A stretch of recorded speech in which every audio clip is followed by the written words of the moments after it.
Ahí sí. Bueno, ahora sí, buenas tardes. Formalmente, yo me presento, si bien allí dice Dirección de Carrera Penitenciaria, que es el Zoom oficial del servicio. Bueno, yo soy la profesora Maite Coradasi, ¿sí? Para brindarles este espacio de encuentro. Me acompaña Carolina, mi compañera, Carolina Duca, que como ella dijo, hoy estoy en calidad de acompañante. Gracias, Carolina, ¿sí? Entre las dos armamos, y por supuesto con la dirección de la carrera del servicio penitenciario, eh, armamos esta especie de capacitación.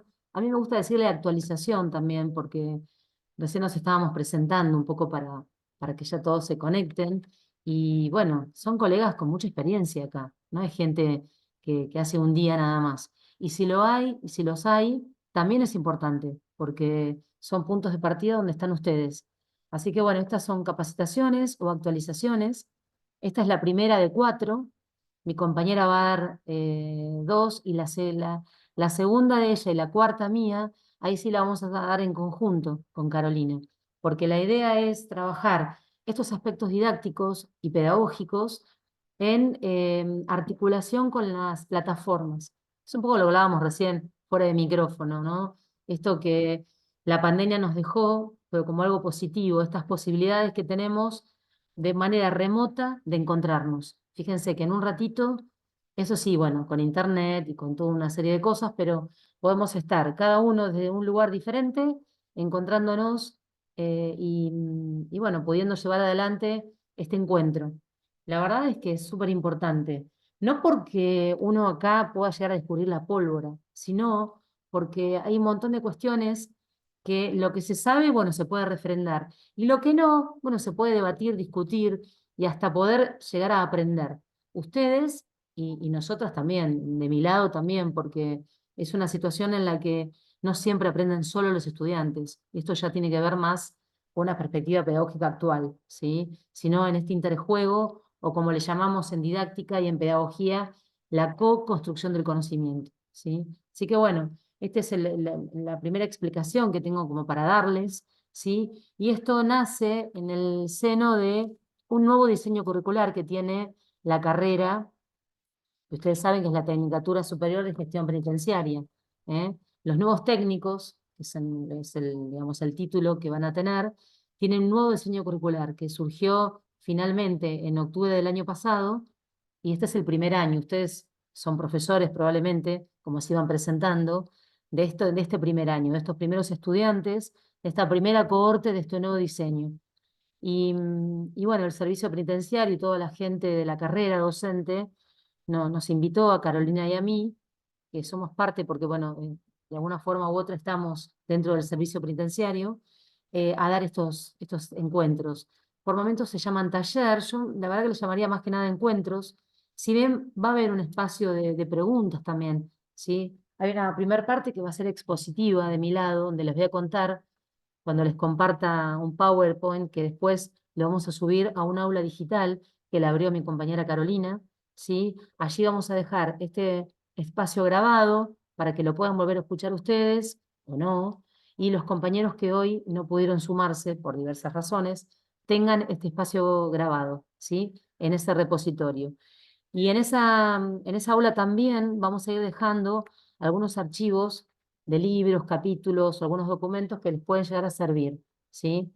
Quizás algunos son muy específicos y otros son más ampliatorios, pero la verdad es que es para todos. El que le parece bien, toma lo que necesita, y el que no, bueno, le queda como un repositorio de la bibliografía que vamos a tocar acá apenas, ¿sí? En esta hora y media más o menos. Pero bueno, es válido que cuando uno menciona autores, ustedes los puedan retomar o les pueda servir como para fundamentar algo más de sus clases, ¿sí? O de la fundamentación que tenga esta carrera dentro del servicio penitenciario. Que por cierto, antes de grabar, cuando nos estábamos escuchando, eh, bueno, he escuchado mucho entusiasmo al pertenecer al servicio penitenciario. Eso tiene que ver con la identidad del lugar. Es fundamental querer donde estamos y, digamos, valorar el lugar en donde estamos. Eso es importantísimo. Sobre todo para hoy, que lo que vamos a ver tiene que ver con un taller o un encuentro que es el diagnóstico de grupo. Pero si yo valoro el lugar donde estoy y valoro a los ingresantes o estos aspirantes, todo se soluciona mucho más fácil. Entonces es un camino que inicia desde un lugar mucho más accesible y más agradable, ¿sí? Así que bueno, este es un poco el encuadre para que ustedes comprendan primero los motivos del servicio penitenciario en la realización de estos encuentros, que la verdad son súper importantes, sobre todo tratándose de la formación profesional. Nosotros, todos los que estamos acá y han ido contando, tienen una carrera de base, una formación, pero que de ninguna manera uno termina la facultad y abandona todo. O sea, uno está en constante actualización, porque las cuestiones cambian y la sociedad cambia. Y de hecho, este nuevo diseño curricular tiene que ver con los nuevos requerimientos de la sociedad para los aspirantes y para el egresado, para el perfil del egresado de esta carrera de la Tecnicatura Superior.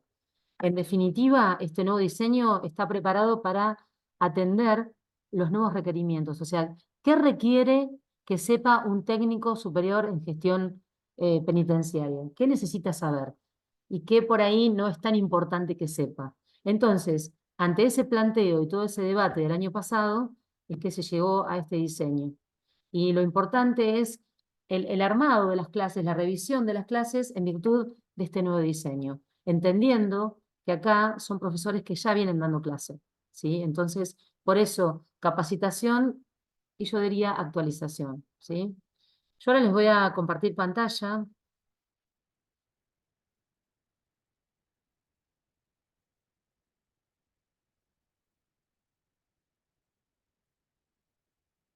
No sé si lo pueden ver. Sí, perfecto. ¿Se ve bien? Sí, Perfecto. Bueno, esta es otra de las sí se bondades ve que bien. tenemos, que además de poder hablar, uno puede mostrar para que la gente escuche y la gente pueda ir siguiendo. Y después también que les quede como una suerte de bibliografía o algo como un recorte. La verdad es que si queremos hablar de todo, no hablamos de nada. Entonces, acá lo que hice yo fue hacer un recorte de la información para que sea comprensible y que tiene que ver con esto del diagnóstico de grupo, que seguramente lo han escuchado muchísimas veces.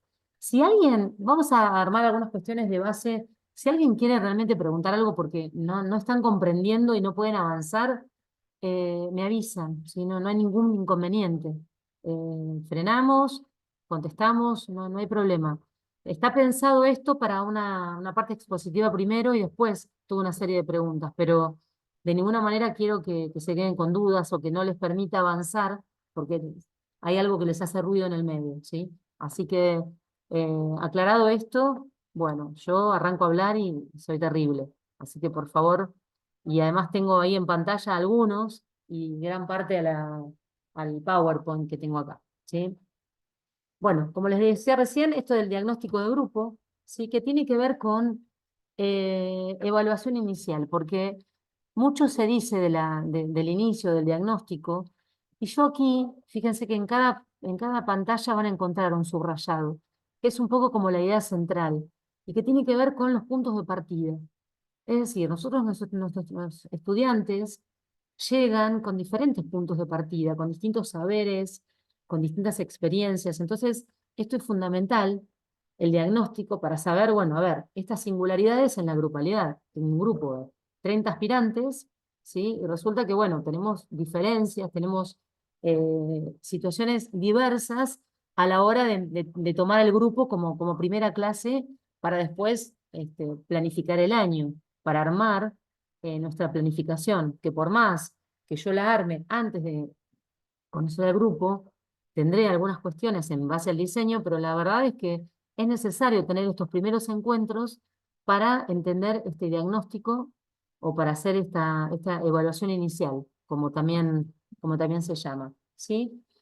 Para eso, lo primero que tenemos que entender es que si bien, como cada uno explicó lo que daba, ¿sí? O que daba derecho uno, que daba tiro, o que daba derechos humanos, si bien hay un espacio curricular, una especificidad respecto de la formación que tienen ustedes para ese recorte o ese espacio curricular, en mi caso, yo por ejemplo en el tramo doy didáctica general, ¿sí? Pero la realidad es que tenemos que conocer y tenemos que entender dónde estamos dando didáctica. Yo doy didáctica en varios lugares.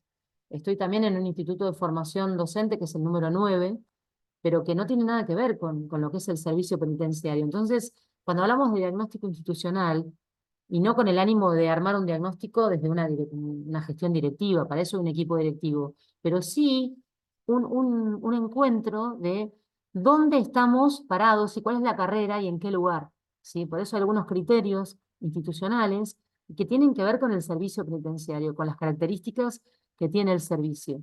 Y acá sí nos podemos remitir también, que nos puede ayudar, al nuevo diseño. El nuevo diseño, además de tener los espacios curriculares, la cantidad de horas, cómo se divide en cuanto a estructura, es decir, qué tiene el primer año, qué tiene el segundo año, ¿sí?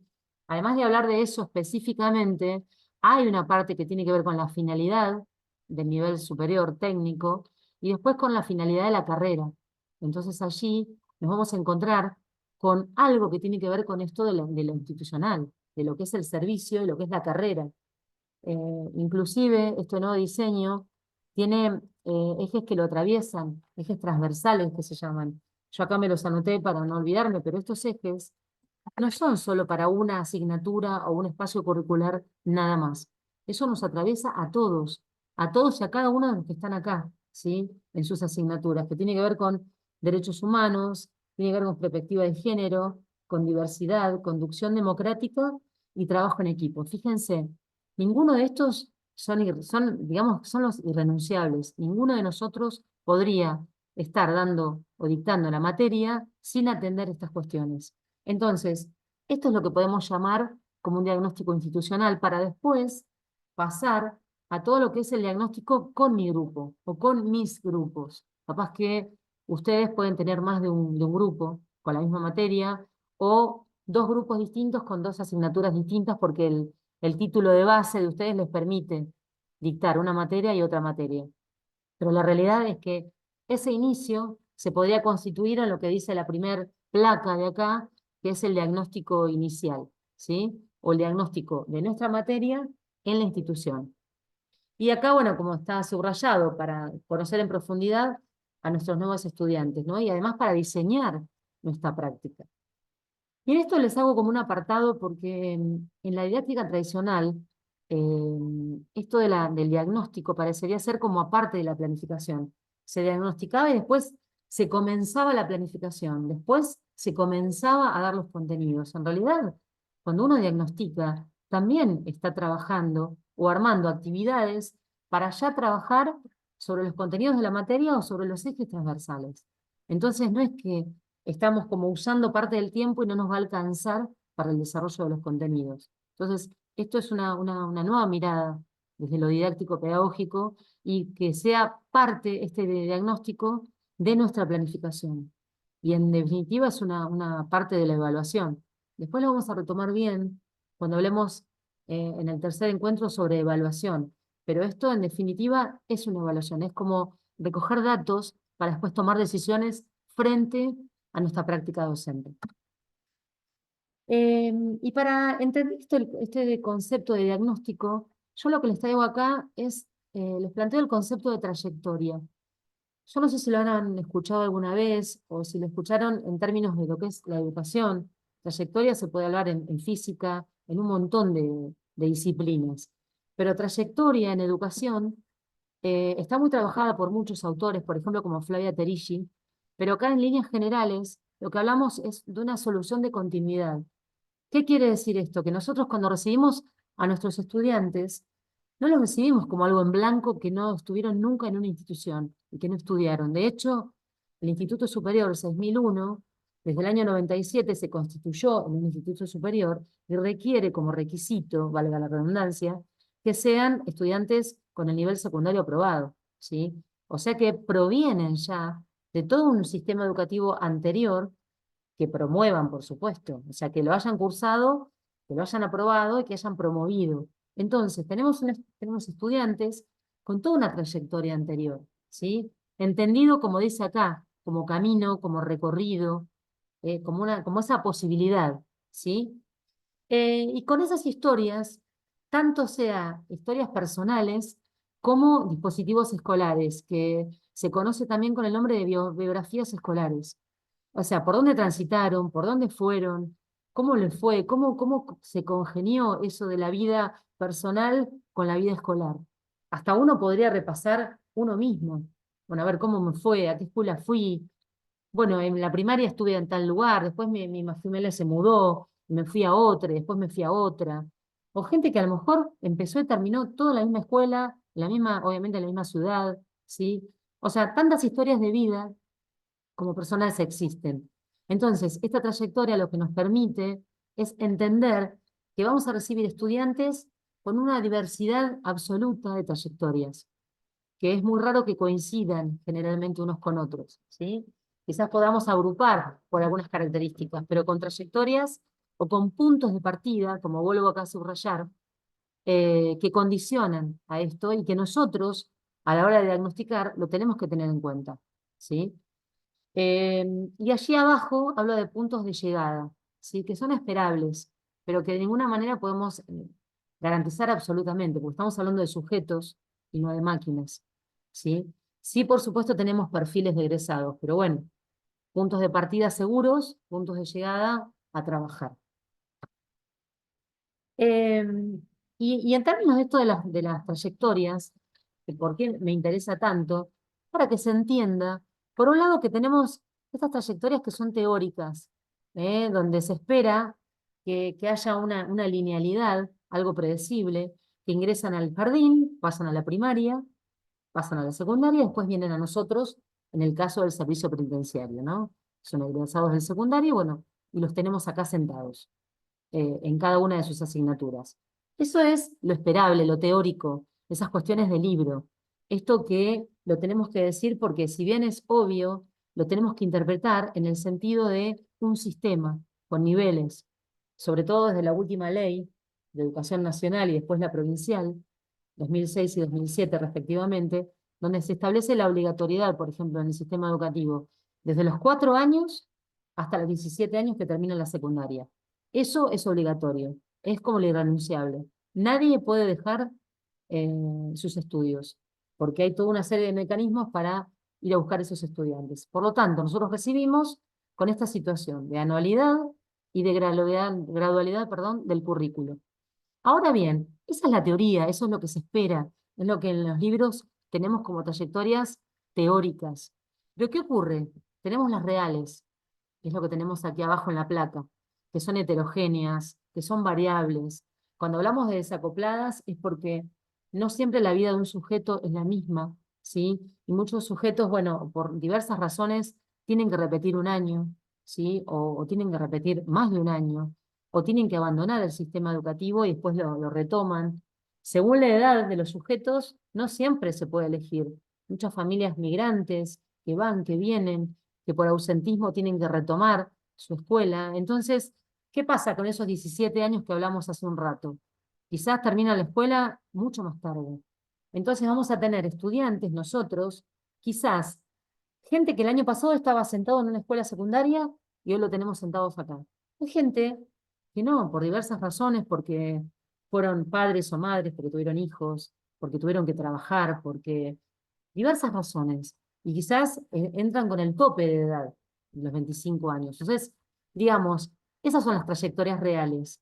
Y esos son los sujetos que vamos a tener sentados, que ustedes ya tienen sentados delante de ustedes. Digo sentados en términos de la plataforma Moodle, ¿no? Porque el primer año es virtual, pero que lo tienen allí, con todo ese bagaje de experiencias personales y escolares, que hacen que sean sujetos absolutamente diversos en su formación, en sus intereses, en sus características, eh, absolutamente heterogéneos. Por eso, este concepto de trayectoria a la hora de analizar el diagnóstico, para entender que lo nuestro sería como un nivel superior, como la palabra lo dice, o como antes se llamaba nivel terciario, o nivel no universitario, no sé si lo han escuchado. En realidad, no se trata de definirnos por lo que no somos, no universitario. La universidad va por un lado, la escuela, los institutos superiores o el nivel superior va por otro, son distintos recorridos, diversas cuestiones que no tiene que ver. Por eso hoy hablamos de un nivel superior. Y por eso, en esto de reconocer estos diagnósticos, entendemos a esos sujetos que vienen transitando todo esto, esta obligatoriedad, a veces en forma muy teórica y cumplida, hasta los 17 años, y otras veces no. Y a veces eso de no cumplido pueden tener, o pueden ver lesionados algunos derechos inclusive, o situaciones particulares que los dejan con cierto dolor a veces, o no. Pero bueno, entendiendo que podemos encontrar, o que tenemos seguramente, variados puntos de partida, ¿sí? Y acá sí tenemos como algunas explicaciones que la didáctica y fundamentalmente la pedagogía nos da acerca de esos estudiantes, de por qué tenemos un estudiante con determinadas características. Entonces, según dónde nos centremos, nos vamos a encontrar con determinadas rasgos característicos, como decía recién. Entonces, si nosotros tenemos esa mirada del estudiante que recibimos y que nos centramos solo en el estudiante, podemos llegar a decir toda esta serie de enunciados que tenemos acá en la placa, donde decimos que, bueno, que no aprendió lo suficiente, ¿por qué nos centramos en él?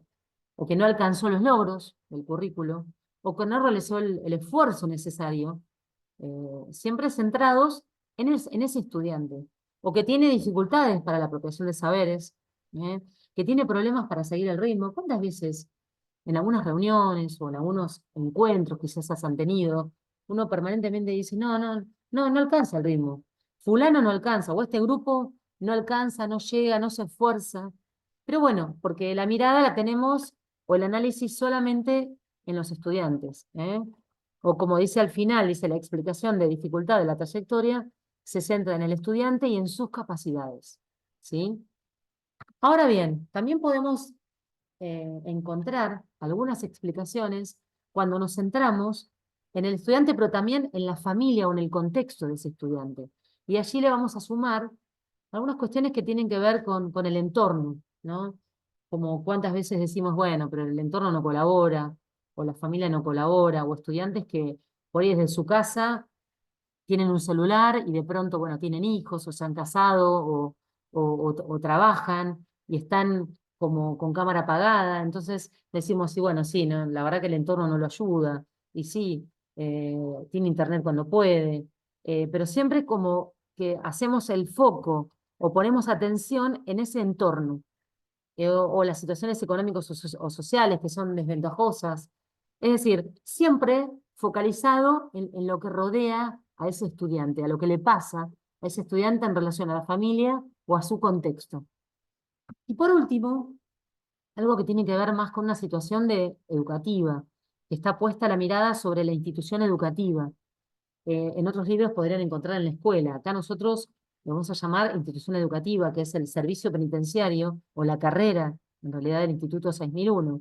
Entonces, allí lo que vamos a encontrar para explicar algunas cuestiones que le pasan a estos estudiantes es la mirada del formato institucional, ¿sí? Que seguramente acá van a encontrar un montón de características que algo fueron diciendo también, y que tienen que ver con horarios o con agrupamientos, o qué nos ofrece el Instituto 6001 en términos de Internet, o por ejemplo, si pueden usar determinadas plataformas, bueno, es la plataforma Moodle, o qué podemos hacer con esa plataforma, cómo la podemos aprovechar mucho mejor. Y por último, y que yo casi les diría que es como lo más importante, es la propuesta de enseñanza, donde allí la verdad es que esto está centrado en el docente y no tanto en el estudiante. Esto quiere decir que en realidad no es solo una, sino son todas, pero fundamentalmente esta última, donde nosotros como profesores, ustedes como docentes de cada uno de los espacios curriculares, tienen que pensar en estos estudiantes con todas estas características, que son los puntos de partida que ustedes tienen para diseñar su práctica.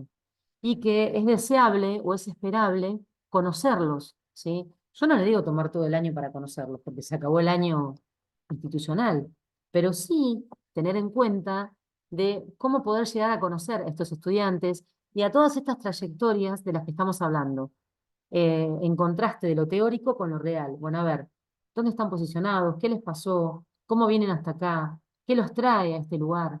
Si los rodea este afecto con el que hablaban ustedes. que me encanta el servicio, decían, estoy muy orgulloso de estar en el servicio penitenciario, decían ustedes como profesores. Bueno, a ver, ¿qué los trae a ellos? ¿Cómo llegaron allí? ¿Qué pasa con esa familia? ¿Qué pasa con ese entorno? Bueno, y en función de todo eso, ¿qué me pasa a mí como docente frente a eso? ¿Y cómo armo mi propuesta de enseñanza? ¿Sí?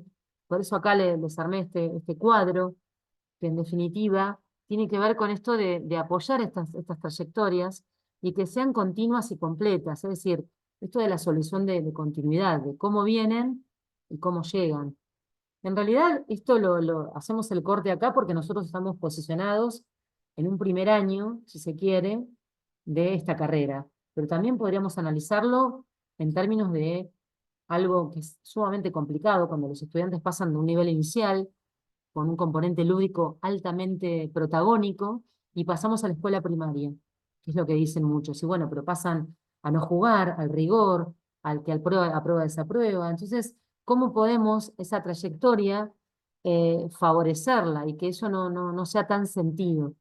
Bueno, en nosotros sería cómo pasamos de una secundaria a lo que es lo nuestro y cómo podemos colaborar en que esas propuestas nosotros podamos colaborar. Y esos modelos pedagógicos de un nivel a otro, que son a veces diversos, cómo podemos colaborar a que ese estudiante se sienta alojado, que se sienta que pertenece, con la misma, con ese mismo vigor con el que hoy los escuchaba, que no quedó acá grabado, pero con lo que hoy los escuchaba con esa identificación con el servicio penitenciario. Entonces, llegamos acá a este punto que es muy parecido a la primer placa, esto de la evaluación inicial, ¿sí? Que es el diagnóstico. Y el diagnóstico en términos del proceso de enseñar y de aprender. Muchos libros de didáctica hablan de estos procesos con un guión en el medio, hablan del proceso de enseñanza, guión, aprendizaje. La realidad es que hoy, en la didáctica actual, tenemos que hablar de dos procesos por separado. Si bien están muy relacionados, son el proceso de enseñar, por un lado, y el proceso de aprender. A veces nos pasa que como profes estamos enseñando algo, pero resulta que del otro lado no aprenden. Así que ahí es como que tenemos que hacer como una revisión, una evaluación y un monitoreo constante, que es lo que vamos a ver en los próximos encuentros, para poder continuar, porque si no, evidentemente, yo me siento orgullosa de que estoy enseñando, pero con el objetivo de que el otro aprenda. Entonces, por eso hablamos y menciono acá, en esta placa, estos dos procesos, de enseñar y de aprender. Y este diagnóstico, que la verdad, como dice acá abajo, es necesario tomarse un tiempo, ¿sí? Y no sentirse culpables de que, y bueno, pero ya me tomó 3 clases conocerlos, y ya me perdí, es una frase que yo escucho constantemente, me perdí 3 clases tratando de conocer al grupo. Yo, la verdad que a esa frase lo que le diría es que es tiempo ganado, porque es saber conocer esos puntos de partida y saber dónde estamos posicionados como profesores frente a ese grupo. Tener la singularidad en la grupalidad, ¿sí? Estos aspectos que muchas personas quizás reaccionan frente a un grupo de una manera y a lo mejor cuando los cambian de grupo son otras personas. Entonces, bueno, ¿cómo entendemos eso? Si bien no es una atención personalizada con cada uno, pero tener esas singularidades, ese sociograma de ese líder que a lo mejor trato de separarlo porque está siempre con el mismo, o si se agrupan en la plataforma o en la clase, bueno, trato de que si armo salas, no los pongo juntos. Bueno, ¿cómo desentramar todo eso para poder planificar realmente mi año o mi cuatrimestre, de acuerdo a la materia? Entonces, por eso subrayé, porque la verdad es que hay que tomarse un tiempo y es importante, y no sientan que ustedes lo pierden, sino que lo ganan y lo invierten. Y acá esto lo dejé solamente o aparte de todo el resto, porque cuando hablamos de esa singularidad que yo les decía, de los estudiantes, no es solamente de los estudiantes, también son de los docentes, somos de nosotros mismos y de los modos de enseñar. Es decir, son los modos de aprender de nuestros estudiantes y cómo nosotros enseñamos a ellos, porque la verdad es que acá tenemos, a ver, ya les digo, somos unos cuantos, somos 21 participantes. Bueno, son 19 si siguen Carolina y yo no nos contamos, pero bueno, hay 19 singularidades. O si nos sumamos, somos profesoras, somos 21 personalidades y singularidades distintas para poder enseñar, ¿sí? Entonces, estos puntos de partida son respecto a los estudiantes, pero también respecto a cómo estamos nosotros, cómo es nuestra biografía, cómo estamos formados. Muchos hoy explicaban lo que habían estudiado, las carreras que habían hecho, dónde trabajaron, o que, o que están empezando, y bueno, para mí es todo nuevo. Bueno, estas singularidades como docentes también intervienen en este diagnóstico que nosotros estamos queriendo desentramar. Y en este diagnóstico que muchas veces decimos, bueno, queremos igualdad. Fíjense esta placa. Acá los dejo mirando un rato. ¿Qué les parece? ¿Cómo lo ven? Les abro alguna expresión o alguna opinión de ustedes. ¿Qué ven ahí entre equidad e igualdad? Obviamente tratamos de que un aula sea equitativa, más que igualitaria. Fíjense cómo esos cajones en los que están los 3 estudiantes, podrían ser, cómo los podemos acomodar de la misma manera para que todos puedan estar viendo, ¿sí? Esta es la singularidad de la que hablamos, pero también de la singularidad en esa grupalidad, en ese inicio de nuestras clases. Cómo brindamos ya desde un principio que todos sean parte. Si no, si quieren ver un partido ahí, hay un partido de béisbol o de softball. La verdad es que el más chiquitito no lo veía. Y el del medio estaba ahí medio colgado de la cerca. Y después, fíjense cómo, con algunos elementos muy sencillos, cómo los 3 pueden estar de manera equitativa, aunque tenga un soporte, ¿sí? Bueno, acá hay otra manera de ser o de no ser. Miren si ustedes los reciben a sus estudiantes con este molde, con este plato circular. Digamos que de los 8 estudiantes que tenemos y representan las figuras geométricas, ahí solo tiene ingreso el círculo. El resto se queda afuera, pues no encaja. Y si no, la verdad que sería como una terapia de martillazos, ¿no? ¿Cómo hacemos para entrar un triángulo en un círculo? Es re difícil. O le sacamos un pedazo. Y la verdad es que ahí ya no estaríamos como respetando ese, ese diagnóstico inicial para poder dar ingreso a un espacio curricular como el nuestro. Cualquiera sea, ¿eh? Desde lo que es tiro, que me parece sumamente interesante, ¿no? Hasta una materia que puede ser teórica o educación física, que es sumamente visible, es práctica. Entonces, bueno, ¿cómo encaja? ¿Cómo hacemos que esto encaje?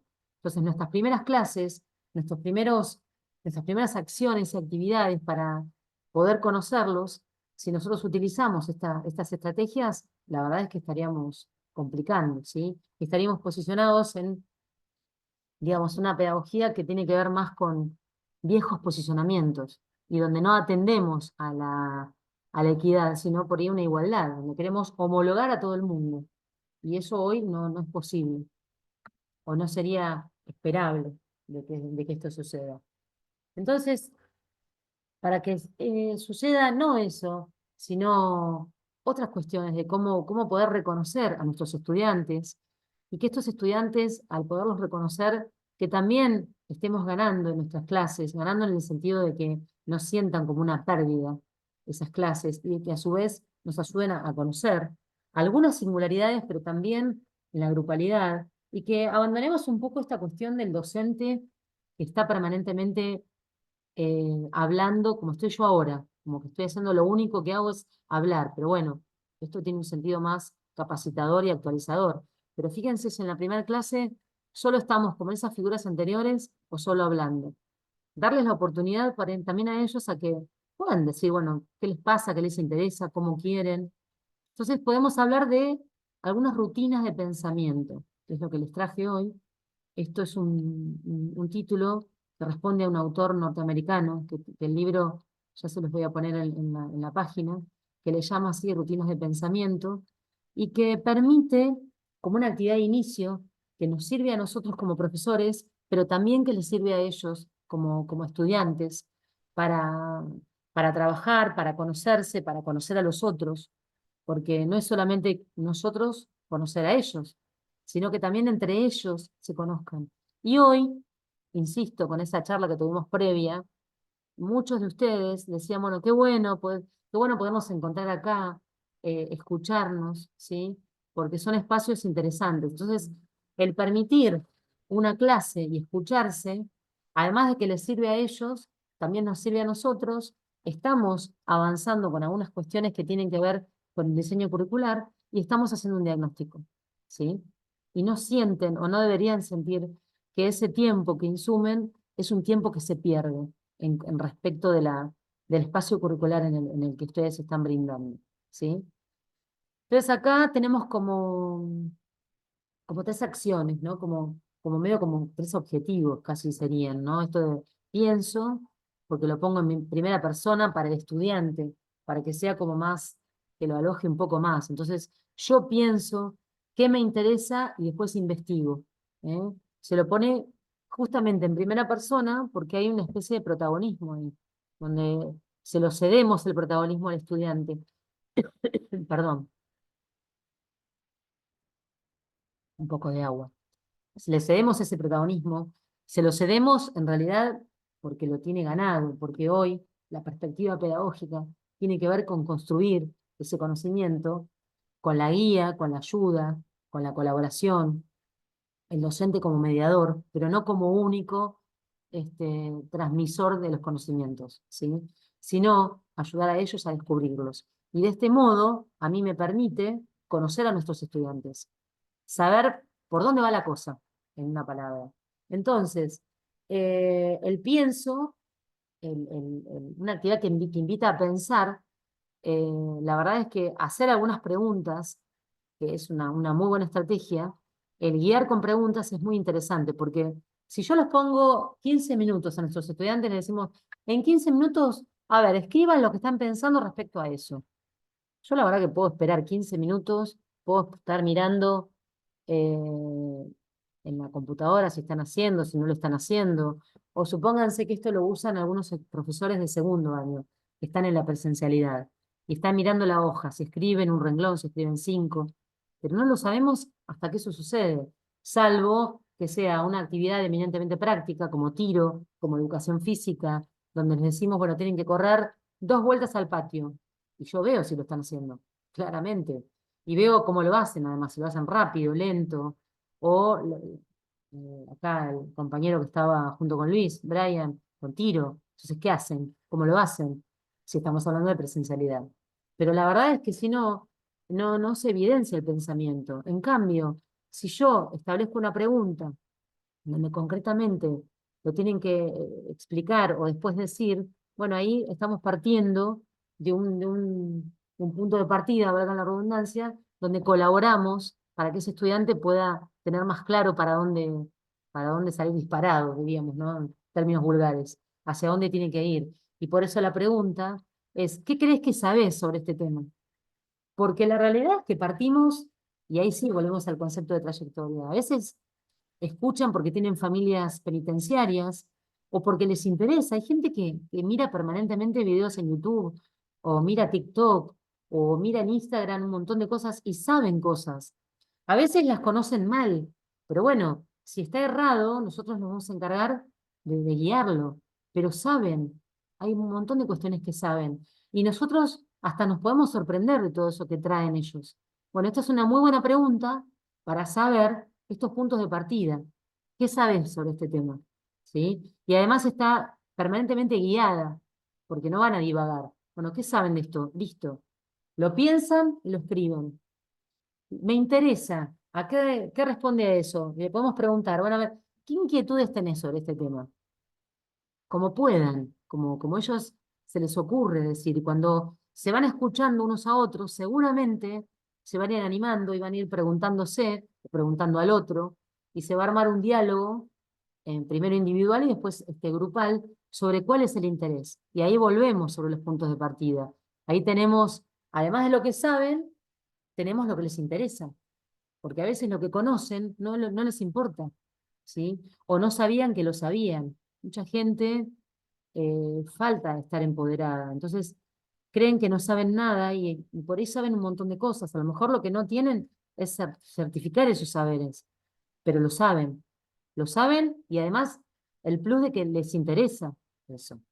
Y por último, que es la tercera cuestión que tiene que ver con el investigar, ¿no? ¿Cómo investigo? Y dice, ¿qué te gustaría averiguar sobre el tema que está muy relacionado con lo anterior? ¿Y cómo podrías hacerlo? Ahí ya nos permite una guía de a ver cuál sería el material a los cuales ellos pueden acceder. ¿Tienen libros, tienen revistas, tienen internet? ¿Acceden porque se los contaron? ¿Cómo llegan a eso?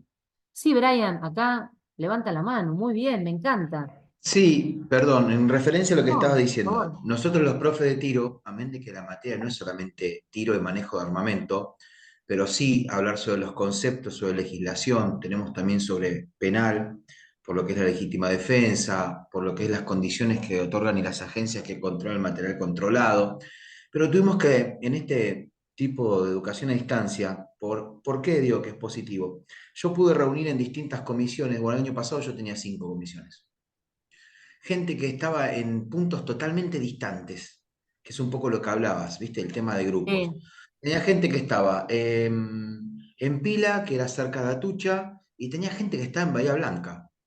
Bueno, esos mismos se propusieron como, yo tengo un programa con los cadetes, que es lo que nosotros llamamos o cadete destacado o voluntarios, que en la primera clase digo, ¿quién quiere ser voluntario? Por supuesto, el que le dice que quiere ser voluntario no sabe para qué es. O sea, y son las personas que además tienen que, ejemplo, como son voluntarios, y yo tengo una frase que los cargos son cargas, eh, estoy viendo cómo se empiezan a manejar para el día de mañana, para la redundancia, tener gente a cargo. Por ende, claro, tienen que aprobar con más nota, en mi materia por lo menos, y es un sí, trato que tengo con los voluntarios.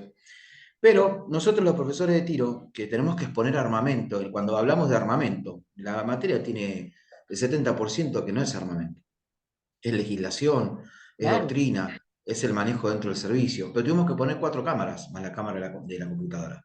Y manejar el armamento, ya que ellos accedían únicamente en forma de las guardias específicas. Las guardias, para los que no saben, los cadetes están dentro de la escuela y realizan una actividad de guardias Sí, para familiarizarse, estar en forma empírica, táctil, tacto, con lo que es ejemplo en lo que es mi materia, ¿no? Y al mismo tiempo, después, eso que conté antes del canal, de lo que se hizo en AFITA, nosotros formamos un canal de YouTube en idioma, el que yo digo criollo. ¿Y por qué? Porque hablamos sobre la legislación que tenemos y los procedimientos que tenemos. Qué distinto que las personas cuando tienen necesidad de investigar, van a un canal de multimedia y hay muy poco hecho en el país, por lo menos en nuestra materia, ¿no? Sí hay en la parte legal, bueno, en su momento eh, hace 3 años yo había sumado al Zoom con la utilización del Servicio Penitenciario Bonaerense al doctor Jorge Leonardo Frank, que es un especialista en legítima defensa, fue fundador del grupo GEOF, el Grupo Especial de Operaciones Federales. El año pasado también con colaboración del servicio en temporada estival, o sea, de vacaciones de los chicos, hemos ido al Museo de Armas de la Nación, al cual el que no asistió le recomiendo asistir porque no es solamente hablar de armas, habla sobre historia argentina y latinoamericana. qué bueno. Entonces, material creo que hay de sobra. Es un poco lo que estás comentando vos y que también este libro yo lo he leído. Es el ímpetu que pone el docente. Nosotros somos formadores. Sí, Y en mi caso, yo siempre tengo la idea que cuando dialogo la primera clase con los cadetes, estoy diciendo que vine acá a formar el próximo jefe o jefa del servicio, con lo que eso conlleva. claro. ¿Sí? Así que creo que hay bastante participación y cada generación nueva que viene año por año, que está más adaptado a una herramienta que va de una mano, porque en una herramienta de una mano tiene hasta inteligencia artificial, lo cual es positivo y negativo, pero hay que encontrar la positividad de eso. Em, Me parece que somos los, bueno, sí, me parece no, somos los principales responsables de lo que estamos haciendo con ellos. Y es muy cierto, con la imagen anterior, nos ha tocado chicos que o no tenían dinero para los datos, para comunicarse, o tenían que reunirse en distintos grupos. Yo les decía, bueno, se te cortó la luz, está bien, avisaste, bárbaro. Si sabes que se te corta la luz constantemente, tomate la precaución de que el día que tenés clase tenés que ir a otro lugar. Claro, exacto. Pero Eso también eso, es equidad, eso es equidad, claro, eso es equidad, me parece, ¿no? eso es O sea, es equidad. Y exigir, además, pero con equidad. y sobre todas las cosas, conocer. A ver, vos ya conociste la singularidad de ese estudiante. Y además le Exacto. sugerís, pero si vos sabes que se te corta la luz. Entonces, Sí. eh, ¿cómo te armás con eso? Bueno, eso es un claro ejemplo de conocer. Gracias, disculpas, ¿eh? No, no, por favor, me parece genial, como les expliqué hoy. Si hay alguna intervención, me parece sumamente interesante, porque Sí, está bueno comparar con lo que les pasa a ustedes. Sí, Margarita, ¿no? sí, yo quería decir que, bueno, estaba escuchando con atención, me quedé en la importancia del diagnóstico como un insumo fundamental para pensar políticas de inclusión y de equidad, que no es lo mismo que igualdad, como bien No, marcabas, ¿no? Ese diagnóstico siempre es para mí fundamental para ver, bueno, cuál es, o por lo menos poder tener un panorama de las aptitudes y esas singularidades de cada quien, ¿no? Y también pensaba que, bueno, destacando esto que decía recién, que comentaba Brian, ¿no? ¿Cómo es? Brian, sí. Brian, respecto de él, lo que él destacaba como virtuoso de la educación a distancia, yo siempre me ocupo en que los alumnos sepan el trabajo que hay detrás de estos entornos virtuales. Y siempre les digo que educación a distancia no significa educación en soledad y que hay un trabajo pedagógico muy riguroso para poder adaptar los contenidos a los entornos virtuales, porque no es lo mismo preparar una clase para un aula física que preparar una clase para un aula virtual, donde las explicaciones tienen que ser bien concisas, los textos tienen que ser adaptados a las posibilidades de los estudiantes, teniendo en cuenta estas desigualdades de origen bueno, que tienen, que algunos tienen una computadora y otros tienen un teléfono, y algunos tienen teléfonos que tampoco les permiten tener ciertas aplicaciones. Tenemos que tener en cuenta todas esas cuestiones para bueno, gestionar el mejor vínculo pedagógico posible, ¿no? Con los estudiantes en estas plataformas. Yo también valoro estas posibilidades porque democratiza la posibilidad de estudiar también la virtualidad, porque hay muchos alumnos que en otras condiciones no podrían viajar, viven lejos, no tienen condiciones para, bueno, ir a un lugar donde se pueda estudiar estos estudios terciarios o superiores. Así que me acordaba cuando hablaban ustedes de la pandemia, yo trabajo en la Universidad de La Plata, y cuando habíamos empezado a hablar de aulas web y teníamos ya ese entorno que la universidad estaba empezando a implementar como una exigencia de que, bueno, Claro. usáramos esas aulas para, bueno, tener materiales o la bibliografía, y empezamos de a poco, bueno, sin mucho entusiasmo al principio, a usar esa herramienta. Y después vino la pandemia y bueno, todo esto tan disruptivo que hizo que realmente tuviésemos que plegarnos a esta posibilidad. Y nos ha dejado un montón de enseñanzas. Creo que todos nosotros los que estamos acá, por lo menos los más grandes, las chicas que recién empiezan, ya vienen con esos saberes, ¿no? Pero hemos aprendido tanto que a veces yo me sorprendo de mí misma porque no me hubiese imaginado que hoy estuviese haciendo lo que hago, subiendo videos, haciendo cosas y todo el tiempo aprendiendo, ¿no? Así que bueno, también tiene su lado que destaco, a pesar de que al principio, como a todos los docentes que amamos lo que hacemos, me costó mucho, ¿no? O tenía esa resistencia, no, yo quiero volver al aula, yo quiero volver al aula. Ahora el aula y mi aula particularmente trato de que esté linda, que sea acogedora, que tenga imágenes, que tenga algún video, que tenga no solo texto o un choclo para leer, sino que interactuar con los alumnos. Trato de investigar las plataformas, por eso estas capacitaciones me parecen muy buenas, porque también nos ayuda a pensar, porque uno también mecaniza su propia práctica docente, sino, y estos espacios nos permiten, bueno, detenernos, mirar, compartir con otros cómo estamos haciendo y siempre aprender, como dice Paulo Freire, seres inacabados e inconclusos hasta el último día. Así que nada, eso quería aportar. Bueno, muchas gracias, Margarita y Brian, porque es sumamente interesante, sí. Esto de incomodarnos, ¿no? De desafiarnos, porque la verdad que esto del trabajo en serie, a modo de Fordismo, como que si cada año hacemos lo mismo y terminamos de la misma manera, primero que los sujetos son otros, y nosotros también. Y lo que sucede es distinto. La pandemia obviamente nos ha marcado, pero muchísimo, no solo acá en Argentina, en el mundo. Pero bueno, nos incomodó y también nos desafió y podemos revertirlo y sentirnos cómodos, como decía recién Margarita, ¿no? De sorprendernos de lo que pudimos y lo que podemos seguir haciendo, porque la verdad que eso también nos abre puertas a nuevas cuestiones y además nos establece como algo como que no nos aburrimos, por lo menos a mí me pasa, que siempre descubro algo nuevo o algo interesante. y a lo mejor con ese grupo voy para un lado y con el grupo B voy para el otro. Si bien el contenido es el mismo, uso otras estrategias o los estudiantes no me van proponiendo otras cuestiones, o como decías vos, por ahí los más jóvenes tienen esta llegada con las cuestiones digitales, pero yo creo que hay un interjuego interesante el que se arma, ¿sí? Y lo bueno, una vez más, es conocerlos, es saber por dónde va esa situación. Y sin, reitero esta situación que me preocupa, sin pensar ustedes en que están perdiendo el tiempo con el diagnóstico, sino que en realidad lo capitalizan para saber a quiénes tienen delante de ustedes, quiénes se sientan en la plataforma o en los cuadraditos de Zoom, quiénes están allí, qué es lo que les pasa. Y esto no quiere decir con bajar la calidad educativa, con decir, y bueno, claro, al final les regalan todo, sino esos puntos de partida como veíamos en la foto, cuando le acercamos en vez de una tarima, dos tarimas al que no llega. Yo hoy no le estoy regalando, le estoy ofreciendo la misma posibilidad que al otro. Entonces, eso es lo que tenemos que tener muy en cuenta y sobre todo en las primeras clases cuando estamos hablando de diagnosticar, pero a su vez de recibir a nuestros estudiantes. Y además de que nos sirva y lo capitalicemos como una parte de la clase dada de nuestra asignatura, de nuestro espacio curricular. Tranquilamente podemos trabajar estos primeros encuentros respecto de eso con algunos ejes transversales. A ver, ¿cómo trabajan, cómo desarrollan el trabajo en equipo? ¿Saben trabajar en equipo? ¿Qué entienden por un trabajo democrático?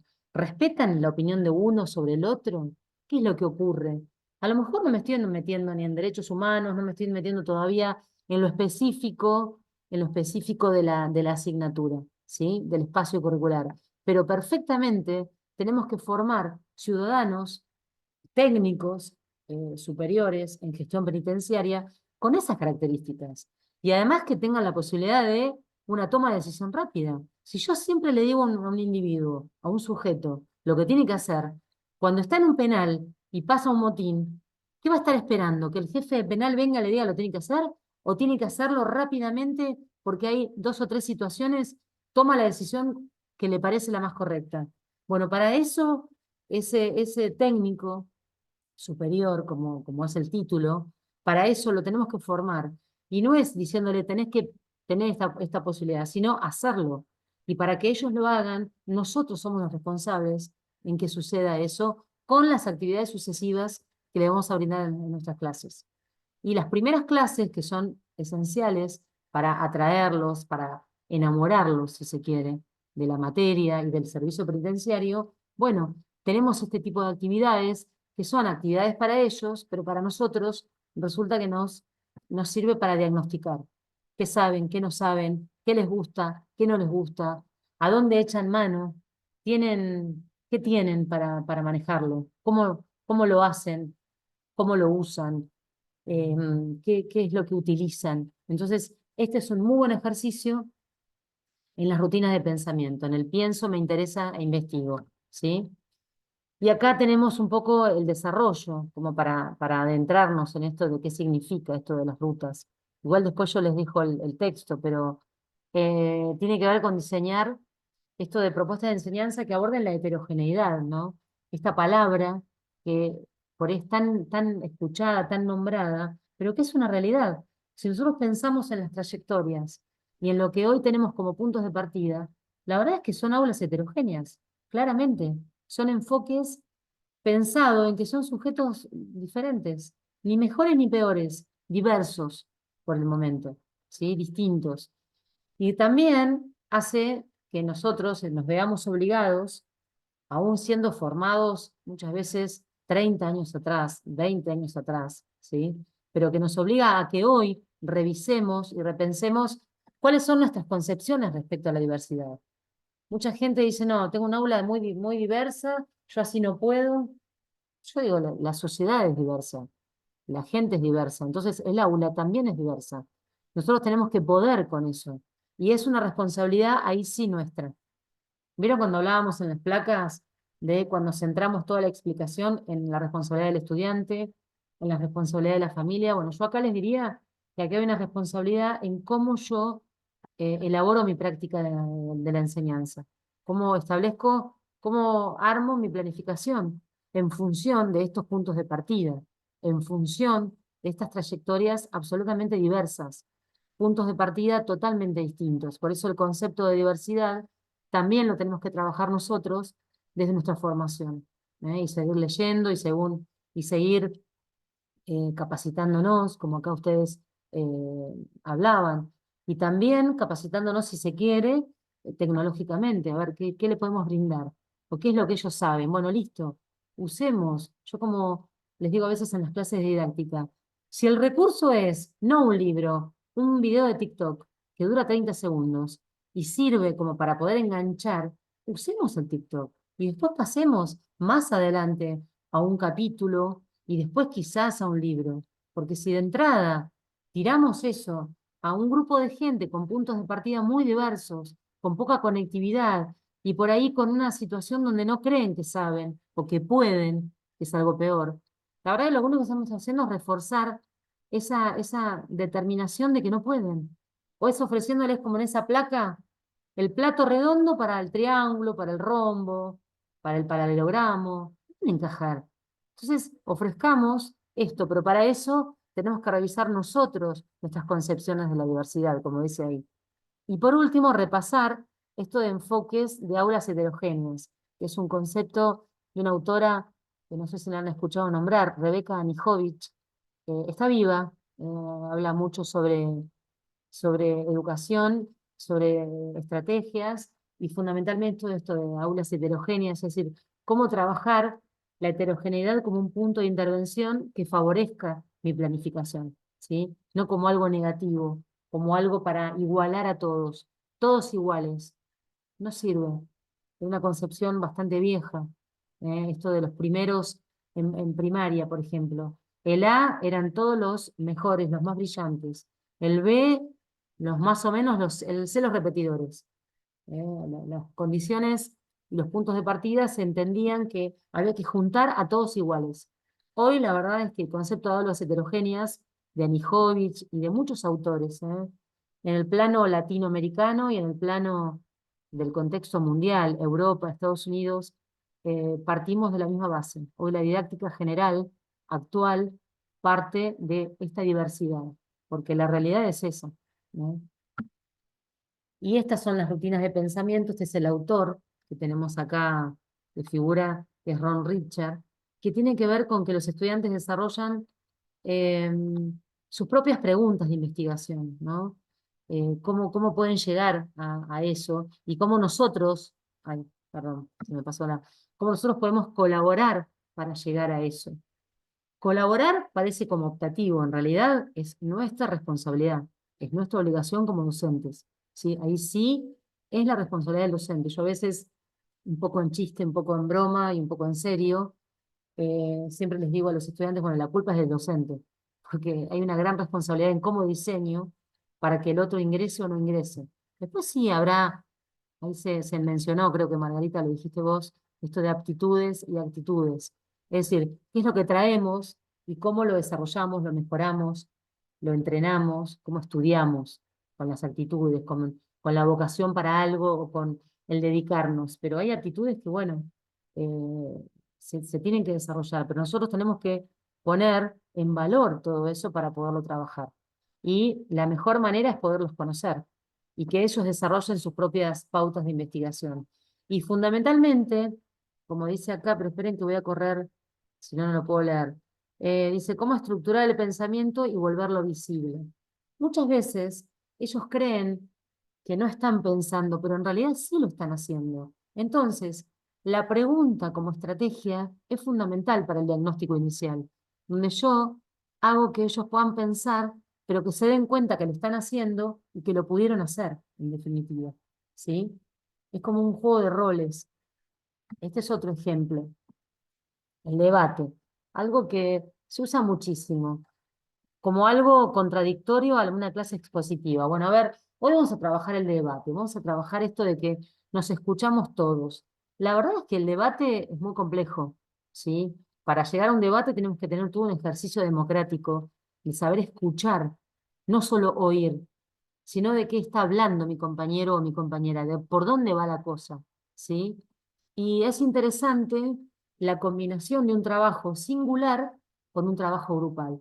No siempre está bueno estar solo y no siempre está bueno en grupo, porque los grupos se terminan acostumbrando, a veces siempre se agrupan los mismos, siempre habla el mismo, siempre piensa el mismo y el resto dice, sí, sí, opino como Juan, opino como fulano. Entonces, esto de la combinación entre unos y otros, y fundamentalmente un trabajo individual que a nosotros con esta actividad como segunda, que les doy como ejemplo, también me permite conocer a ese estudiante, ¿sí? Entonces, el punto 1 dice brindar tu opinión y justificación sobre el tema seleccionado. Les eligen un tema, cualquiera, de su espacio curricular, y les preguntan qué opinan. ¿Pero qué opinan? Ah, me gusta. Eso no es una opinión. Ahí dice justifiquen. Bueno, me gusta porque yo soñé siempre estar en esta carrera, me encanta manejar armas, o soñé con legislar y con llegar a una alcaldía y poder tener el poder, qué sé yo, bueno, puede haber millones de cosas singulares. Ahora, una vez que ellos trabajaron lo suyo, sin que nadie les diga, bueno, yo opino esto, yo opino lo otro, después sí viene el trabajo con el otro, donde dice, lee la opinión de tu compañero y le agregas una justificación a esa opinión. Entonces ahí empieza el trabajo, no solo el singular, sino lo que opina del otro, y le agrego algo, ¿sí? Tercero, dice, escribí una justificación contraria al 1 y 2. O sea, si nosotros pensamos que esto es así, bueno, ahora pensá lo contrario, aunque no estés de acuerdo, pero digo, y justificarlo. Y entonces ya ahí exigimos otra jerarquización, otro modo de abordarlo. Y por último, fíjense, escribí el aporte de otro compañero para profundizar tu opinión y justificación del punto 1. ¿Sí? Entonces ahí ya sí viene un trabajo conjunto, un trabajo cooperativo, un trabajo donde hay que aunar, inclusive consensuar a veces hasta desde el disenso. El disenso y llegar al consenso no quiere decir que yo digo, "Bueno, está bien, sí, listo". No, no. Es armar alianzas y trabajar con el otro, no solo con lo hegemónico, sino que, bueno, está bien, esta vez sí, pero está esta pauta. Entonces, fíjense cómo, en este ejercicio, en el anterior que vimos hoy, cómo ellos pueden trabajar un montón de cuestiones que tienen que ver con algo específico, pero también con algo transversal al nuevo diseño curricular, y ustedes ya los van conociendo en cómo piensan, en cómo elaboran desde la lógica, cómo trabajan con el otro, qué les gusta, qué información traen, de dónde la sacaron o de dónde les gustaría sacarla, ¿sí?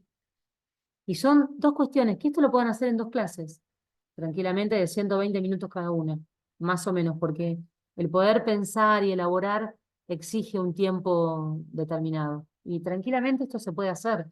Y desde la virtualidad se pueden armar salas. Bueno, eso ya es un trabajo más porque lo vamos a ver bien con Carolina.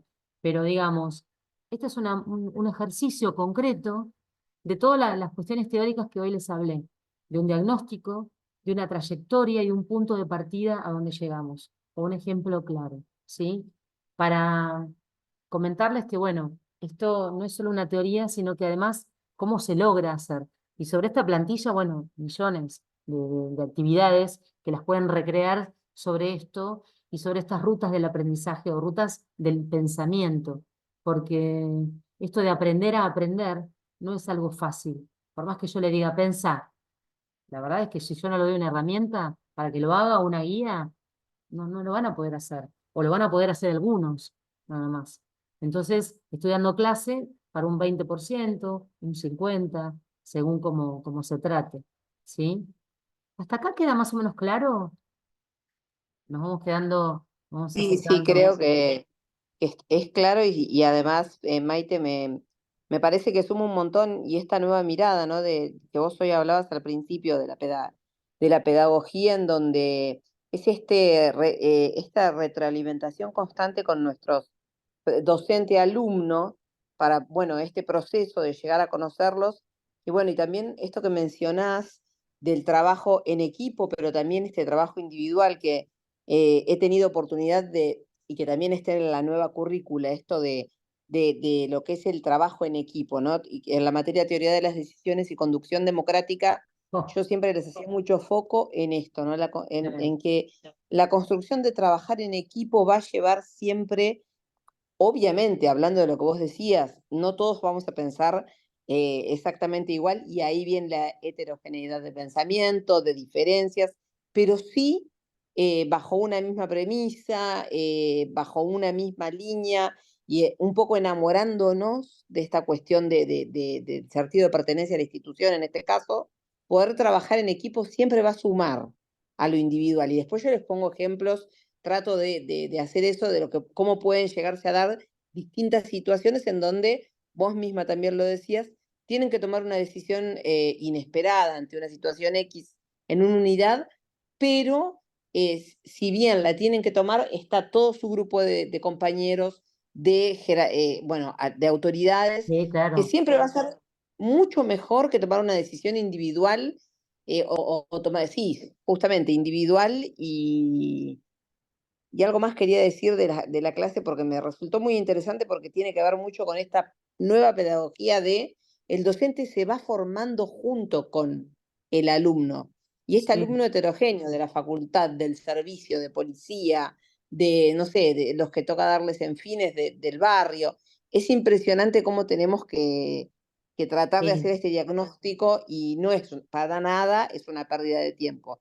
Todo lo contrario, lo que vos decías, sumamos para poder llegar a que ellos se lleven algo nuestro y nosotros llevarnos algo de ellos, ¿no? Sí, sí, sin duda, porque además es muy fácil decir, ay, qué irresponsabilidad, nadie estudia, nada hace nada. Bueno, pero perfecto. ¿Y nosotros qué hacemos frente a eso? Entonces, Sí, volvemos a los puntos de partida y nosotros sí. frente a eso, ¿qué hacemos? Y eso no quiere decir que yo voy a aprobar a todo el mundo, pero sí ir desentramando algunas cuestiones, ir algo tan, de lo simple a lo complejo, algo tan sencillo como eso. Como les decía hace un Y rato, yo les tiro un libro por la cabeza y los digo tal así cual. groseramente, groseramente. O si ahora a ustedes les tirara, la verdad es que no quieren volver, por más profesores que sean, catedráticos y que estén encumbrados, pero la verdad es que nadie quiere que le tiren por la cabeza algo que no se pueda desentramar en un minuto. Y lo vamos enganchando y ahí sí. Entonces Es arrancamos con verdad. TikTok, doy un ejemplo muy No, pero está gracioso, pero perfecto ese ejemplo, porque y es así. llegamos a un texto que a lo mejor lo escribimos nosotros como profes, Mm. luego le damos un capítulo y a lo mejor tal vez le damos un libro o 3 capítulos de un libro que son 20 páginas. Pero eso no quiere decir que nosotros les estamos ayudando a facilitarles todo, no, para nada. Son facilitadores, sí, como decía Vygotsky, que se habla mucho del andamiaje. No sé si han escuchado, es una palabra Sí. que está muy de moda. La verdad es que este señor Vygotsky tiene muchos años, murió muy joven en Rusia, pero ha quedado esto muy impregnado en esto de que la ayuda no significa que le resuelvo. La ayuda es No, para poder continuar avanzando y se llama scaffolding en inglés, es andamiaje. Entonces, si yo le colaboro, lo ayudo, no lo estoy resolviendo, pero por ahí le destrabo. no. O como cuando No los chicos estamos por dicen, ahí, estamos ah, cuando dicen así, vehiculizando a que ellos puedan claro, generar su pensamiento, ¿no? exactamente. Otra cosa que bueno, me súper engancha es el tema de pensar en esto de que, ojo, lo que veo en el servicio y en la mayoría, ¿no? de las clases, ellos esperan mucho del docente, aunque el docente crea que no, esperan un montón. Acá por ahí están todos los profes. A mí me han llegado a decir, profe, nosotros esperamos ese link de Zoom para ver si nos tenemos que conectar o no. Y a veces algunos docentes, qué sé yo, no toman esa responsabilidad o ese amor de saber que otra persona te está esperando para nada, para tener una clase, para tener Sí, una sí. capacitación. Y pasa, porque me ha pasado que me han dicho, no, y nos quedamos esperando y no pasó nada. Entonces yo ahí soy medio mala y digo, exíjanle a los profesores que sí o sí les digan si van a tener aula sincrónica, si van a tener aula asincrónica, soy mala con mis colegas, ¿no? No, no, no, Eh, no, no, no, no es maldad. Me parece que pobres, ellos esperan un montón, desde el chiquito hasta el adulto, esperan a ese docente y lo siguen viendo como alguien que viene a sumarles. A mí me da esa Claro. sensación cada aula que entro. No, no, pero es interesante lo que vos decís, Laura, y no es maldad. Por eso hoy Sí, a veces que soy les mala con eso. expliqué, no, pero hoy les expliqué que las trayectorias pueden tener, y ahí vaya, Mila, ahí te doy la palabra, pueden tener apreciaciones diferentes, porque son posicionamientos distintos. Hay profesores que tienen un posicionamiento que a lo mejor ya está perimido, pero a lo mejor no lo saben, piensan que es la mejor manera de dar clase. Entonces, responsabilizan en un 100% al estudiante. Por eso hoy les hice el recorrido de la trayectoria, responsabilizando al estudiante, responsabilizando a la familia, porque lo he escuchado muchas veces diciendo, bueno, ¿qué querés? Tienen hijos, están casados, tienen esto, el otro, pobres, no dan más, no tienen un mango para pagar internet. Bueno, a ver, está bárbaro todo eso. Ahora, con todo eso, ¿qué hacemos nosotros? Que viene la tercera forma de analizar, ¿no? Nosotros, ¿cómo proponemos con esos puntos de partida el trabajo? ¿Sí? Y eso no quiere decir, insisto, en que yo bajo la calidad, es partir de un continuo de dónde estamos. ¿Sí? Yamila. Sí, ¿qué tal? Hola. Con respecto a lo que decía Laura recién, em, ya sea a final de año cuando uno hace el repaso de la materia, o mismo este año me pasó que ya me lo están diciendo con 2 semanas, los estudiantes valoran muchísimo que primero es los encuentros virtuales, y valoran muchísimo también que hoy habíamos visto un poco que le demos la posibilidad de hablar.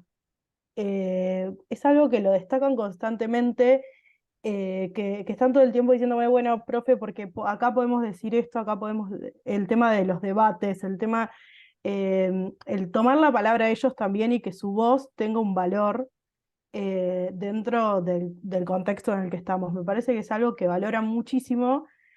em, y como decía Laura, no es por ser mala, no compartimos curso con Laura porque damos la misma materia, así que no hay problema.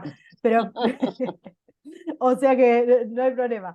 Pero sí, me parece que reafirmando lo que dice ella, es algo que se valora muchísimo por parte de los estudiantes, más allá de los horarios y de las cuestiones más de organización, también darles la palabra, que tengan un lugar, que ellos sientan que lo que ellos piensan, que lo que ellos dicen, que, que lo que ellos tienen para decir, que muchas veces tiene que ver con realidades muy distintas a las que vivimos nosotros, tiene un valor.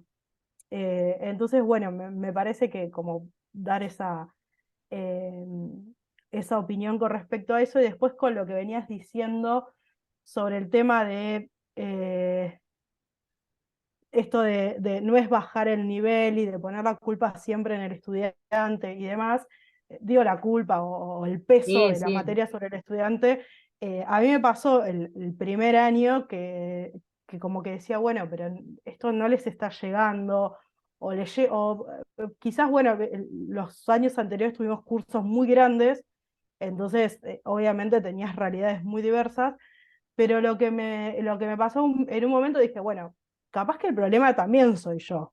Entonces, decir, bueno, ¿qué estoy dando? ¿Qué estoy esperando de ellos? Entonces ya el segundo curso que di, hice cambios en la planificación, hice cambios en lo que es los textos que iba a dar, empecé de más atrás, o sea, yo doy el taller de lectoescritura, empezábamos desde acá, bueno, hay que volver atrás, a la base, a las reglas ortográficas, a la gramática, porque evidentemente no venían con eso.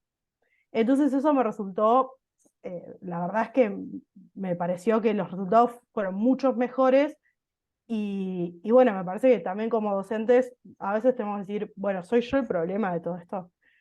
Lo hago cortito, hubo un debate, bueno, en Twitter, pero de un profesor que se jactaba de que había desaprobado a todos sus estudiantes. Ah, Y yo hablando con gente digo, bueno, si desaprobás a todos tus estudiantes, el problema sos vos, no tus estudiantes. claro. Entonces, bueno, quería hacer ese comentario porque junté como varios temas que venían hablando y No, quería pero comentar. es muy interesante, Yamila. Y tu ejemplo casi te diría que responde a una parte de la placa que si no se las vuelvo para atrás. Cuando nosotros hablamos de trayectorias educativas y del enlace entre unas y otras, es cómo acercar y generar una continuidad entre los niveles pedagógicos de un nivel y el otro. Vos recién dijiste que bajaste, es decir, que en la continuidad de la currícula vos tomaste temas que ya deberían haber estado sabidos, pero que al no saberlos, tranquilamente no podés, porque hay materias o asignaturas que la secuenciación es fundamental. Yo no puedo multiplicar si no sé sumar. Bueno, en tu caso, si no saben reglas ortográficas o alguna otra cuestión para poder avanzar, ¿qué te vas a meter? ¿A dar género, texto? Si no saben cómo hacerlo. Entonces, te aseguraste y fuiste hacia atrás. Bueno, ese es un muy buen diagnóstico en el punto de partida. Y es un ejemplo clarísimo de acá. Apuntar a un proceso, esperen que corro la línea de... Apuntar a un proceso de cambio y acomodación entre los modelos pedagógicos diferentes de un nivel a otro. ¿Eh? A esto me refería con tu ejemplo, que es claramente eso, ¿eh? En cómo en realidad nos metimos un poco hacia atrás con tu ejemplo, que tuviste que retroceder, que en realidad no es retroceder. Ese es el famoso punto de partida, por eso acá yo lo remarco en negrita y subrayado. Son los puntos de partida. El diagnóstico inicial es una evaluación y que tiene que ver con saber dónde está cada una de las singularidades de mi grupo. Es así, ni más ni menos. Jorgelina, Sí, buenas tardes. buenas Lo tardes. hago cortito, sí, porque ya Como llevamos un quieras, tiempo no de hay clase. drama. No, no, no, no, muy interesante la clase. Gracias. Nosotros siempre hablamos de humanizar las prácticas, tenemos que entender que el proceso de enseñanza y aprendizaje es un acto humano. Que debemos acompañar y que debemos respetar la singularidad. Me parece que no se trata ni de retroceder, ni de perder el tiempo, y eso también tiene que ver con el paradigma desde el docente está parado, ¿no? Ser conscientes desde qué paradigma estamos posicionados, porque en realidad es una inversión. Atender a las singularidades de cada uno de nuestros alumnos y también, bueno, obviamente que el concepto de equidad, ¿no? Eso es tener en cuenta la singularidad, los tiempos del otro en el proceso de enseñanza y aprendizaje, la biografía escolar que también traen. Y lo último con lo que cerramos, que es el trabajo cooperativo, ¿no? Hay responsabilidades compartidas. No sé si se pone tanto el eje en el alumno, en el docente, me parece que en el proceso tenemos que ir revisando continuamente cómo viene este proceso de enseñanza y aprendizaje, eh, atendiendo a la singularidad y también haciendo una revisión propia, ¿no? Esto funciona, porque por ahí lo que funciona en un grupo no funciona en el otro, y es la misma materia, pero obviamente son singularidades distintas. Entonces, bueno, es un proceso continuo, me parece, a lo largo del año y que tenemos con cada grupo que empezamos que hacer continuamente. Entonces me parece que lo de la singularidad, lo del trabajo cooperativo, lo de revisar constantemente, desde qué paradigma también nos posicionamos muchas veces, ¿no? Es importante y también es importante que nosotros intercambiemos qué nos pasa, nuestras experiencias. Acá hay una compañera que me dio mucha ternura que se suma este año y que lo dice con total humildad, y eso me parece que tiene un valor enorme. Y que obviamente que lo que necesite, si en algo podemos colaborar con ella, que cuente también con eso. Pero bueno, nada, agradecerles a todos y me parece sumamente constructivo este encuentro. Yo el año pasado estuve con Carolina en otra capacitación que también me sirvió muchísimo y bueno, nada, contenta de participar en esta. Ah, bueno, gracias, Jorgelina. Muchas gracias. Bueno, de eso se trata, ¿no? Y esto que vos dijiste, humildad como rasgo característico, es fundamental. La verdad es que cuanto más sabemos lo que no sabemos, ¿no? Siempre tenemos la posibilidad de aprender y tenemos que aprender. A veces aprendemos de un colega, a veces aprendemos de un libro y a veces de un estudiante, porque nos enseñan un montón de otras cuestiones. Obviamente la especificidad y la experticia siempre la va a tener. Esto es lo que llamamos asimetría, ¿no? La asimetría entre el docente y el estudiante, obviamente. Eso no va a dejar de existir, porque necesitan ellos aprender de nosotros. Pero no es la única manera. Después lo vamos a ver en la evaluación, cuando no es la única forma que el docente evalúa al estudiante. El estudiante también nos evalúa. Y como hoy decía la compañera, aquellos que dicen, no, no, nos quedamos esperando y no. Y bueno, ¿qué pueden pensar de ese docente? O que no le importó, salvo que después diga, oh, mirá, pasó esto, uy, profe, no te preocupes, porque ese acercamiento hace que también mostremos que somos humanos. Eso de humanizar, también nos pasan cosas, A mí se me cortó la luz un día de una tormenta terrible, yo estaba dando el curso de ingreso. Y bueno, pero enseguida se entendió, les mandé un mail a todos cuando recuperé la luz. Entonces, esa conexión que hay con la sinceridad y con la responsabilidad es de ida y vuelta, del docente hacia el alumno, del estudiante hacia el docente. Es ni más ni menos que es la nueva perspectiva de la pedagogía. Nosotros hoy nos paramos en la didáctica, es decir, ¿cómo hacemos todo esto? Pero siempre partiendo de una pedagogía en este sentido, que lo vamos a ir desentramando encuentro por encuentro, ¿sí? Después lo vamos a ir como ampliando un poco más cuando hablemos de planificación y muchísimo más cuando hablemos de evaluación, ¿sí? Que tiene mucho que ver con todas estas cuestiones. Pero bueno, esto que siempre hablamos, que parece que uno va a decir el diagnóstico como algo hasta casi les diría como tedioso, pesado. Y en realidad no es ni más ni menos que el inicio de nuestra planificación. Es así.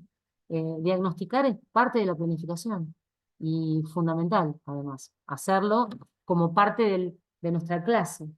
¿Mm? Por eso, acá, como para una especie de final, hay una frase de Paulo Freire que me parece súper interesante. Esperen que lo miro porque me tapa toda la, quiero leerlo, ay, esperen. Hacer una escuela para todos y hacer una escuela para cada uno, ¿sí? En definitiva, no es ni lo personalizado, como les decía hoy, ni es el todo, es un interjuego entre estas singularidades en la grupalidad, como siempre hablamos, ¿no?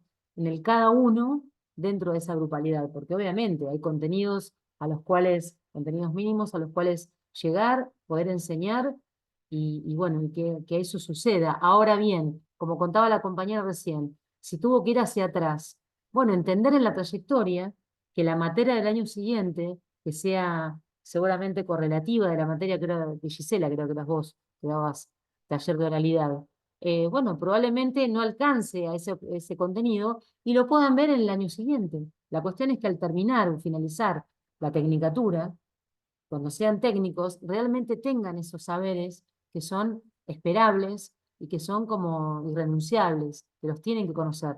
Ahora, no los volvamos locos. Si no lo saben, le damos el tiempo de aprendizaje y de apropiación. Bueno, eso es la singularidad, esa es la escuela de cada uno en una escuela de todos, ¿no? Por eso esta frase que me parece como muy significativa y muy interesante.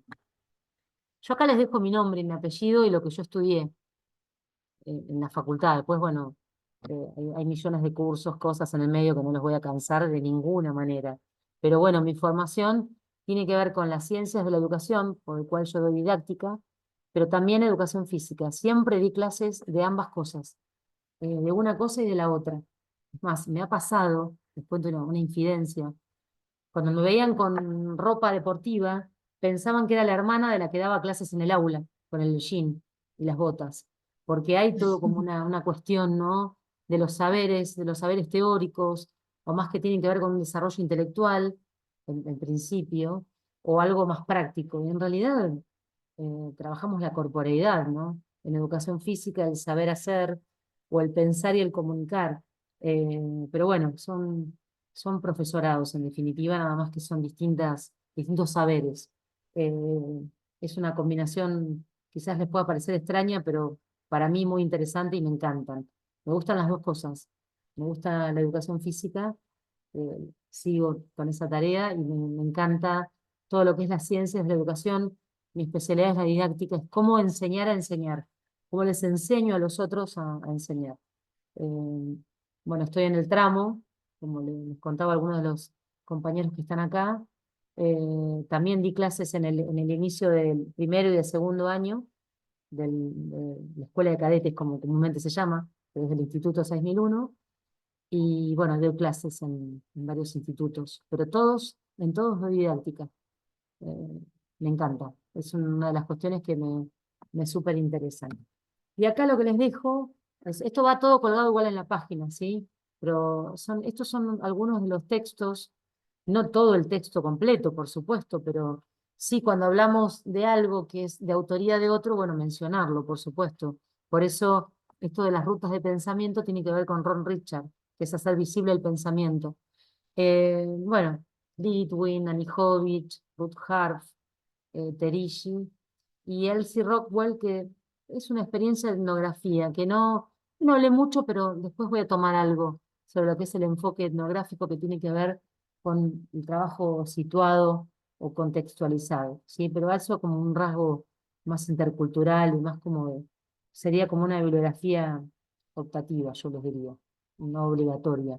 Si me pondría a armar un programa específico, ¿sí? Y como la didáctica tiene esta cuestión del tiempo, que el tiempo es tirano, pero es tirano cuando no nos organizamos. Si uno planifica y organiza y controla los tiempos, llegamos y no somos tediosos con eso. Nos quedan 12 minutos para las 2 horas del Zoom. Considero que es un tiempo más que suficiente de pantalla. Así que se lo dejo para alguna otra consulta o algo que me quieran decir. Ahí dejo mi nombre otra vez, por si lo quieren tomar apunte, o alguna expresión o alguna reflexión que alguien quiera decirnos, como para ir cerrando a las 20 horas.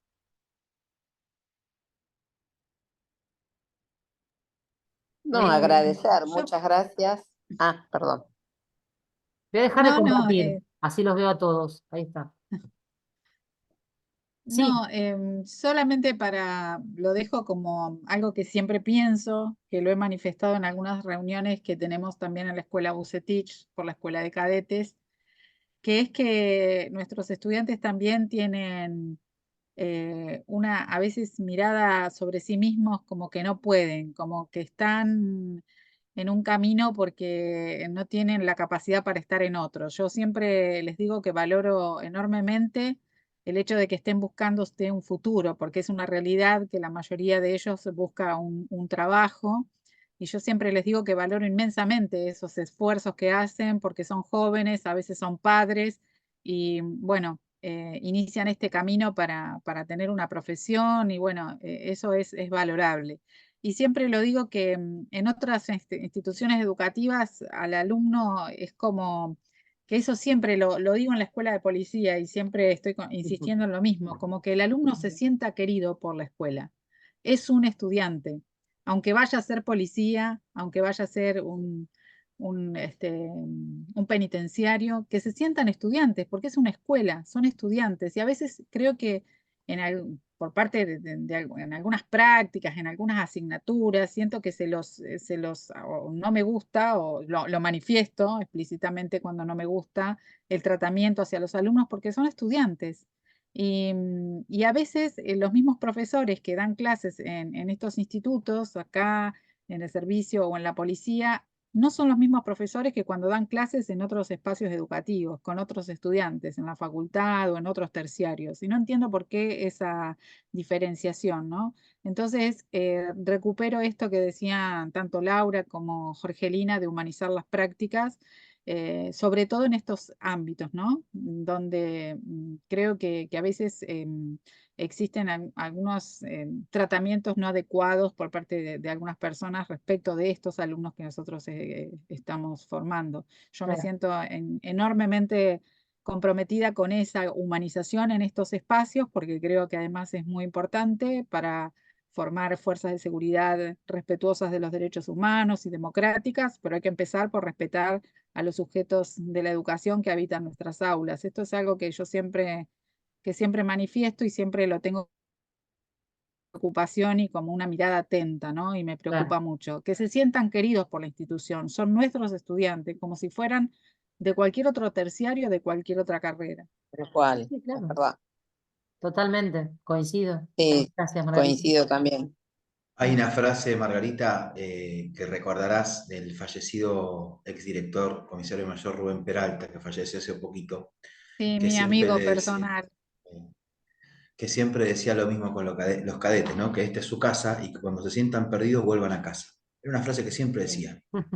Y a propósito de Claro, Rubén, a propósito de Rubén Peralta, ya que lo mencionás, Brian, algo que hizo, yo estaba siempre, bueno, con él hicimos la revista del cadete, varias cosas en la sí, escuela, y me acuerdo que una vez estaba en un aula yo dando clases y una chica me dijo, una alumna, ay, me encantó lo que dijo el director en el discurso, profe, no sé qué, Y yo le mandé un mensaje a él y le dije, una chica se quedó le gustó mucho algo que dijiste, se quedó pensando y me dijo, tráemela a la oficina, que quiero Era hacer conocerla. eso. Y Era hacer bueno, eso. la llevé y la chica se sentó a tomar un café con el director de la escuela, que era algo impensable quizás para ella, y él le habló desde su humanidad absoluta, despojado de toda esa autoridad que obviamente revestía en tanto director de la escuela, y le habló desde un lugar que, bueno, yo estaba presente porque la acompañé, y yo creo que esa chica no se olvida más de Rubén, No. Qué buen y Por que gesto. esas son eso las cosas que hay es que... una casa, ¿no? Y como dicen, la educación comienza por casa, a menos de que seamos una fuerza armada, en este caso provincial, y que hay que mantener protocolos, reglamentos, estamentos, un organigrama ascendente, igual sigue siendo una casa de estudios y una casa en sí, porque yo no digo que hay que, sí, a veces lo digo, Luis acá siempre me dice a veces, bueno, los tomás como hijos, yo que soy tengo hijos de las edades de los cadetes, ¿no? Es verdad. Claro, Entonces, la formación como formadores, reiterando lo anterior, manteniendo, ya que esto no es una colonia de vacaciones ni nada por el estilo, pero claro. bueno, hacerlos amar a su profesión, que no sea una elección porque no le queda otra, Ujú, ¿bien? Entonces, que sea una profesión, justamente, no una exacto. salida. Me Sí, hablan, sí, no, sí. yo en el trabajo, no, en tu profesión, Ujú. Claro, no es tu Sí, sí, trabajo, es tu sí. no es un profesión. empleo, claro. Sí, Exacto, es lo sí. que vos elegiste. Si es así, si es que lo elegiste. Como me ha tocado casos en otras comisiones otros años, de chicos que han solicitado por sí solos, chicas también en su baja, porque lo hacían por una cuestión de mandato social. El Claro. servicio tiene algo común, igual que la policía u otra fuerza en generaciones posteriores, ¿no? Y no es lo de ellos, y se dieron cuenta que no era lo de ellos. Y eso sí tuvo mucha injerencia de profesores. Por lo cual, sí, comparto plenamente con lo que decía Margarita recién. No, y esto es interesante porque es como un pie, además, para hablar de lo que es la planificación en la próxima clase y lo que es la evaluación, porque todo esto que ustedes dicen subyace a un posicionamiento pedagógico. Esto de que el director se sienta a tomar un café con la estudiante. Este acercamiento no es una falta de respeto, en realidad es la generación de un vínculo tan esperado en un vínculo pedagógico. Vamos a hablar de todo Sí, eso y es el sumamente interesante. reconocimiento del otro, Por claro. supuesto, Mm, te conozco y te mm. reconozco en el otro. Entonces, eso no quiere decir que yo pierdo y, no me trata de usted, me trata de vos, y encima se sentó a tomar un café. Son formalidades que sin perder la jerarquía y un sistema tan complejo y jerárquico como es el servicio penitenciario, como es el sistema educativo de la provincia de Buenos Aires, que es el tercero después de San Pablo ya de lo complejo y de lo gigante. Es un país entero. Entonces, si no existe esa jerarquía, sería imposible. Ahora, que la humanicemos y nos sentemos a tomar un café, no perdemos nada. Pero eso es una mirada pedagógica que hay que tenerla. Por eso es esas perspectivas que los docentes tenemos que entender. Que quizás no es a la que fuimos formados. Yo cursé la secundaria en plena dictadura militar y no existía eso. Y sin embargo, hoy, después de haber estudiado en la facultad, una carrera, la otra, y haber pasado por varios diseños curriculares, no, hoy estoy con esta situación porque es lo que hoy nos dice la bibliografía y lo que más nos sirve. Entonces, bueno, este es el constante cambio y actualización que cualquier profesional requiere, no solo de la educación, la medicina y cualquier arte u oficio. No necesitamos que sea esto de lo más positivista, que esos rangos que parece que lo más importante es ser ingeniero médico o... No. Hablamos de la formación en general, ¿eh? Así que esto es más que importante. Y lo que ustedes dicen es como el pie para eh, los próximos encuentros, que tiene que ver, como les dije, el próximo planificación y el tercero es evaluación. Y en el cuarto estamos en conjunto con Carolina, ¿sí? Así que bueno, en honor a esta puntualidad que nos debe caracterizar, porque uno, la verdad que como docente, no nos podemos quedar cortos porque nos falta un pedazo de la clase. No nos puede sobrar tiempo porque sacamos de la galera o de la caja de herramientas alguna actividad, porque en algo lo necesitamos para completar. Bueno, acá la verdad es que nos quedan 3 minutos. Espero, Carolina, cuando cierre, que la grabación esté todo bien. Ahí sigue el cosito de grabando. Así que bueno, me despido de todos ustedes, les agradezco. la escucha respetuosa, la participación respetuosa y sobre todo, bueno, que sirva, ¿no? Esto de que el tiempo que insume, que realmente les sirva. La verdad que es el interés mayor que tenemos con Carolina y que además, bueno, por supuesto, es un pedido del Servicio Penitenciario Bonaerense, ¿eh? De ninguna manera es algo nuestro, es un pedido que hace el servicio, lo cual la verdad que nos enorgullece, no solo formar parte, sino de lo que están haciendo, del trabajo que hacen. Así que felicitarlos y felicitarnos, ¿eh? Bueno, muchas gracias por el chat Muchas gracias. y Muchas bueno, gracias. nos despedimos. Gracias. Hasta luego. Buenas noches. Gracias a Gracias, todos. Chao, Muchas gracias. Hasta Adiós. luego.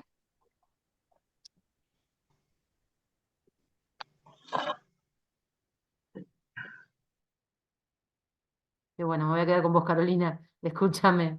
Bueno, ¿qué te pareció?